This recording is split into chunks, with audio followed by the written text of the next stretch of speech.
Hello दोस्तों, welcome back to our channel. Import export business में ना एक बहुत ही छोटा सा पीस ऑफ पेपर करोड़ों की शिपमेंट को रोक सकता है या फिर तुरंत रिलीज करवा सकता है। आज के इस एक्सप्लेनर में हम इसी अहम टॉपिक को डिकोड करेंगे। जो भी लोग ट्रेड फाइनेंस या इंटरनेशनल बैंकिंग में नए हैं, उनके लिए बिल ऑफ लीडिंग और एवे बिल के बीच का फर्क समझना बहुत क्रूशल है। सच मानिए, इसके बिना ग्लोबल ट्रेड की कल्पना करना भी मुश्किल है। चलिए जल्दी से इसे समझते हैं। Okay, let's dive into this. आज हम सबसे पहले बिल ऑफ लीडिंग और उसके टाइप्स समझेंगे, फिर एयरवे बिल पर बात करेंगे, दोनों का कंपैरिजन देखेंगे और अंत में इससे जुड़े करियर ऑप्शंस को एक्सप्लोर करेंगे। हम बैंकिंग के एकदम रियल लाइफ एग्जांपल्स यूज करेंगे ताकि सब कुछ अच्छे से क्लियर हो जाए। तो चलिए शुरू करते हैं अपने पहले टॉपिक से, बिल ऑफ लीडिंग को समझना। ये समंदर के रास्ते होने वाले व्यापार का सबसे बुनियादी और जरूरी हिस्सा है। बिल ऑफ लीडिंग, जिसे शॉर्ट में बीएल भी कहते हैं, बेसिकली एक ट्रांसपोर्ट डॉक्यूमेंट है। जब एक्सपोर्टर अपना माल पोर्ट पर भेजता है तो शिपिंग लाइन उसे चेक करके ये डॉक्यूमेंट इशू करती है। सिंपल वर्ड्स में ये इस बात का पक्का सबूत है कि सामान वेसल यानी समुद्री जहाज पर सेफली लोड हो चुका है। ये मेनली सी शिपमेंट्स के लिए ही यूज होता है। Now what's really interesting here is कि ये सिंगल डॉक्यूमेंट एक साथ 3 अलग-अलग काम करता है। पहला, ये रिसीट ऑफ गुड्स है जो बताता है कि शिपिंग लाइन ने कार्गो रिसीव कर लिया है। दूसरा, ये कॉन्ट्रैक्ट ऑफ कैरेज है, मतलब एक्सपोर्टर और शिपिंग कंपनी के बीच का लीगल ट्रांसपोर्ट एग्रीमेंट। और तीसरा, ये डॉक्यूमेंट ऑफ टाइटल भी है, यानी सामान की लीगल ओनरशिप का पक्का प्रूफ। इसे एक बहुत ही डेली लाइफ के एग्जाम्पल से समझते हैं। जैसे हम ट्रेन से कोई पार्सल भेजते हैं तो रेलवे एक बुकिंग रसीद देता है, राइट? वो रसीद प्रूफ होती है कि पार्सल एक्सेप्ट हो गया है। बिल्कुल वैसे ही इंटरनेशनल सी ट्रेड में बिल ऑफ लीडिंग उसी रसीद का एक बहुत बड़ा इंटरनेशनल और स्ट्रॉन्ग लीगल वर्जन है। आइए इसे एक प्रैक्टिकल बैंकिंग एग्जाम्पल से देखते हैं। मान लीजिए मुंबई का एक एक्सपोर्टर दुबई के बायर को टेक्सटाइल्स भेज रहा है और ये पूरी डील लेटर ऑफ क्रेडिट यानी एलसी पर बेस्ड है। अब बैंक पेमेंट की गारंटी तभी देगा जब एक्सपोर्टर बैंक में बीएल जमा करेगा। बैंक इस बीएल को बहुत बारीकी से वेरीफाई करता है। डेट, पोर्ट की डिटेल्स, माल का डिस्क्रिप्शन।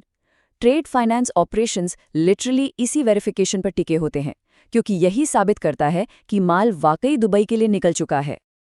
अब बेसिक काम तो समझ आ गया, तो आगे बढ़ते हैं और देखते हैं बिल ऑफ लीडिंग के टाइप्स। फील्ड में काम करते वक्त प्रोफेशनल्स को अलग अलग सिचुएशंस के हिसाब से इसके कई वेरिएशंस देखने को मिलते हैं। मेनली 3 तरह के बीएल होते हैं। पहला है स्ट्रेट बीएल, जो किसी फिक्स कंसाइनी के नाम पर ही इशू होता है और इसे आगे ट्रांसफर नहीं कर सकते। दूसरा है ऑर्डर बीएल, जो बैंकिंग पर्सपेक्टिव से बहुत क्रूशल है। ये नेगोशिएबल होता है, यानी इसे ट्रांसफर किया जा सकता है। इसमें बैंक तब तक माल का मालिक बना रह सकता है जब तक पेमेंट क्लियर न हो जाए। इसीलिए लेटर ऑफ क्रेडिट में ये सबसे कॉमन है।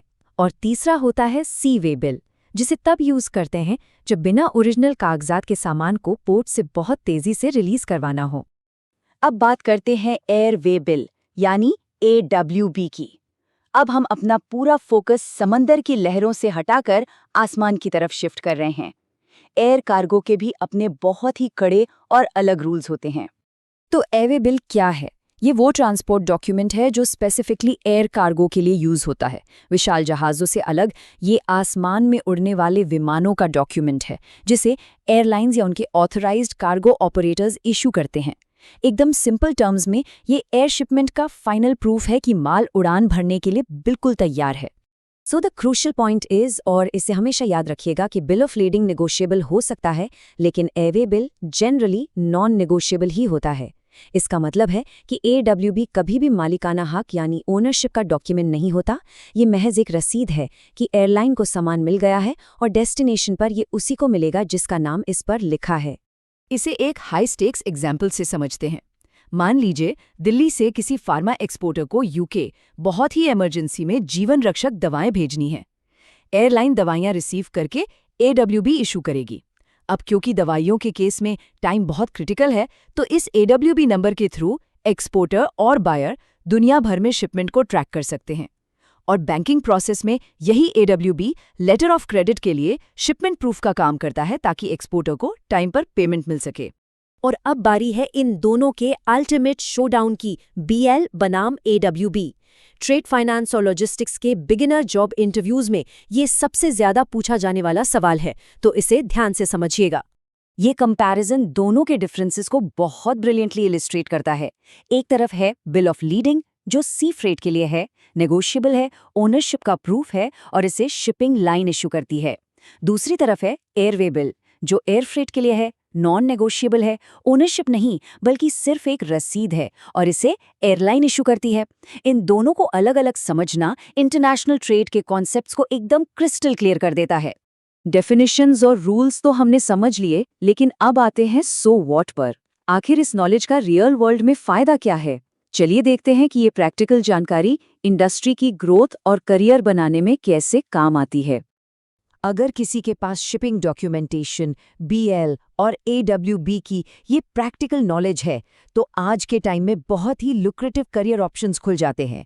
Trade finance executive, forex operations officer या लॉजिस्टिक्स कोऑर्डिनेटर जैसे कई रोल्स डिमांड में हैं। प्राइवेट बैंक्स और बड़ी एक्सपोर्ट कंपनीज इस नॉलेज को बहुत हाईली वैल्यू करती हैं और इसके लिए काफ़ी अच्छे पैकेजेस भी ऑफर किए जाते हैं। और इंडस्ट्री का फ्यूचर तो पूरी तरह डिजिटल है। पूरी दुनिया बहुत अग्रेसिवली ऑटोमेशन और फास्ट शिपमेंट विजिबिलिटी की तरफ बढ़ रही है। Electronic bill of leading, paperless documentation और लाइव डिजिटल कार्गो ट्रैकिंग आज के सबसे बड़े ट्रेंड्स हैं। इस डिजिटल शिफ्ट का सीधा मतलब है कि ये स्किल्स फ्यूचर रेडी हैं और हमेशा डिमांड में रहेंगी। अब इस एक्सप्लेनेटर के एंड में एक सोचने वाला सवाल, अगर कल ग्लोबल ट्रेड पूरी तरह से पेपरलेस और ऑटोमेटेड हो जाए तो एक ट्रेड फाइनेंस प्रोफेशनल का रोल किस तरह बदल जाएगा? इस पर जरूर विचार कीजिएगा। और हाँ, अगर इस टॉपिक पे इम्पोर्ट एलसी कंप्लीट प्रोसेस का भी एक डिटेल्ड एक्सप्लेनेटर चाहिए तो हमें कमेंट्स में जरूर बताएं। Thanks for watching. Like, share and subscribe for more finance and banking content.